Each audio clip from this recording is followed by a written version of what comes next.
جھوٹے اور مکار قاضی کی سب سے بڑی نشانی یہ ہے کہ وہ قسمیں بہت کھاتا ہے۔ مجھے یہ ڈر محسوس ہونے لگا ہے کہ مسلمان اگر زندہ رہے تو وہ ہمیشہ صلیبیوں کے غلام رہیں گے۔ وہ اسی پر خوش رہیں گے کہ زندہ ہیں، مگر قوم کی حیثیت سے وہ مر چکے ہوں گے۔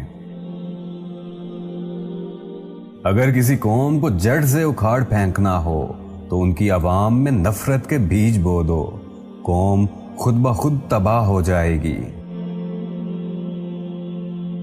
جب تم یہ دیکھو کہ کوئی تمہاری سلطنت کے خلاف غداری کا مرتکب ہو رہا ہے تو تم اسے ختم کرنے کے ساتھ ساتھ اسے غدار بنانے والے کو بھی ختم کر دو۔ جہاں عورتیں با اختیار ہوں وہ معاشرہ خود آپ ہی ناسور ہے۔ مجھے صلیبیوں کی یلغاروں کی ذرا بھی پرواہ نہیں۔ پریشانی تو یہ ہے کہ محافظ شراب کی مٹکوں میں ڈوب گئے۔ اسلام کے پاسبانوں نے اپنے آپ کو گھروں میں قید کر لیا اور عورتیں ان کے پاؤں کی زنجیریں بن گئیں۔ جب مسجد اقصی صلیبیوں کے ہاتھ میں ہے تو میں کس طرح مسکرا سکتا ہوں، کیسے کھا سکتا ہوں اور کیسے پانی پی سکتا ہوں؟ زندگی ایک بہترین دوست کے بغیر تنہا ہے۔ لوگوں کو کبھی اپنے آنسو اور جذبات مت دکھاؤ، ورنہ وہ آپ کو فوراً سمجھ جائیں گے کہ آپ کی کمزوری کیا ہے۔ فتح نرمی اور مہربانی سے اپنے مخالفین کے دلوں کو بدل کر رکھ دیتی ہے۔ مسلمان کی تلوار پر جب عورت کا سایہ پڑ جاتا ہے تو یہ لوہے کا بیکار ٹکڑا بن کر رہ جاتی ہے۔ اسلام کے تحفظ کے لیے میں تلوار کو ضروری سمجھتا ہوں۔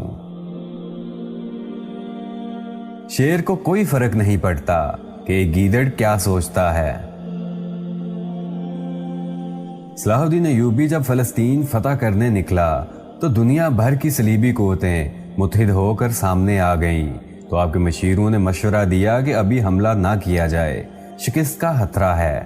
صلاح الدین ایوبی نے تاریخ ساز جواب دیا، یہی تو سب سے بہترین وقت ہے انہیں اکٹھا تباہ کرنے کا، ورنہ ایک ایک کو کہاں تلاش کرتا پھروں گا۔ یورپی تاجر اپنی شکست میں اہم کردار ادا کرنے والے بہترین ہتھیاروں کی فراہمی کرتے ہیں۔ اللہ تعالیٰ مجھے لفظی خواہشات سے آزاد رکھے، مجھے سیدھا راستہ دکھائے۔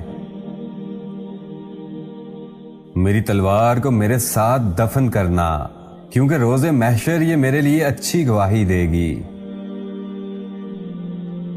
میں یہیں رہتا ہوں، میں یہیں مروں گا، یہ میری خواہش ہے، یہ میری انتہا ہے، یہ میری قوم ہے، اسے بچانے کے لیے میں اپنی جان دوں گا۔ وہ میری دوست ہے، اس کا نام بارش ہے۔ جب بھی میں اس سے بات کرتا ہوں میں سارے درد بھول جاتا ہوں۔